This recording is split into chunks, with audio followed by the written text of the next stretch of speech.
তোমরা সবাই কেমন আছো? আশা করি সবাই ভালো আছো। তো আজকে উঠতে একটু দেরি হয়ে গেছে, দেখো এখন উঠে ফ্রেশ হয়ে নিচ্ছে। আজকে অনেকটা লেট হয়ে গেছে উঠতে, প্রায় 7:30টা বেজে গেছিলো, কারণ বাবু কালকে সারা রাত ঘুমায়নি। তো আমি ওই 3টের সময় ঘুমিয়েছিলাম, 3টের সময় ঘুমিয়ে বলো কত সকাল সকাল কি ওঠা যায়, এর জন্য একটু লেট হয়ে গেছে। 7:30টা বেজে গেছে, রোদ উঠে গেছে। তো দেখতে থাকো, আশা করি তোমাদের ভালো লাগবে। ঠিক আছে, ফ্রেশ হয়ে নিয়ে নিচে চলে আসলাম। নিচে এসে মা বললো জামাকাপড়গুলো মেলে আসতে, তো জামাকাপড়গুলো মেলতে উপরে চলে এসেছি। দেখো এত সকালে তবুও কেমন রোদ উঠে গেছে। আর বড়মশাইকে খেতে দিলাম। তো আজকে হয়েছিল ডিমের ঝোল, ডাঁটার তরকারি, উচ্ছে ভাজা। তো এগুলো দিয়ে বড়মশাইকে খেতে দিলাম। তো বড়মশাই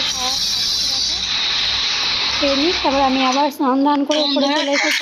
করা কমপ্লিট হয়ে গেছে, দিয়ে ছাদে চলে এসেছি। ছাদে এসে জামাকাপড়গুলো মেলছি। দেখো চোখ দিয়ে তাকাতেই পারছি না, এত রোদ। ঠিক আছে, এত রোদের তাপ, এত গরম। তারপরে এসে পুজো দিচ্ছি। এখন আমি পুজোটা করে নেব, পুজোটা করে নিই, তারপরে তোমাদের সাথে আবার কথা বলছি। তো আজকে অনেকটা বেলায় হয়ে গেছে, কারণ সকালে উঠতে দেরি হয়ে গেছে। তো সকালে দেরি করে উঠলে তো কাজ করতে করতে একটু দেরিই হয়ে যাবে।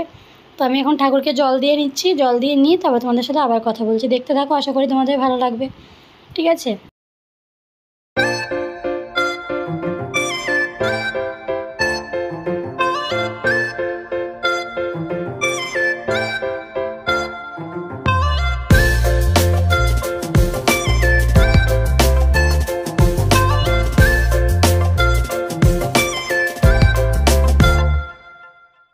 তারপর অনেকটা সময় পর তোমাদের সাথে আবার কথা বলতে আসলাম। দেখো আমার বাবা এসেছে, আজকে শুক্রবার।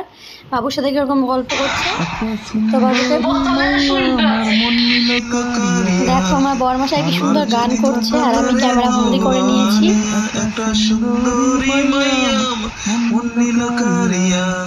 কেমন লাগলো আমার বরের গানটা তোমরা কিন্তু কমেন্ট করে জানাবে।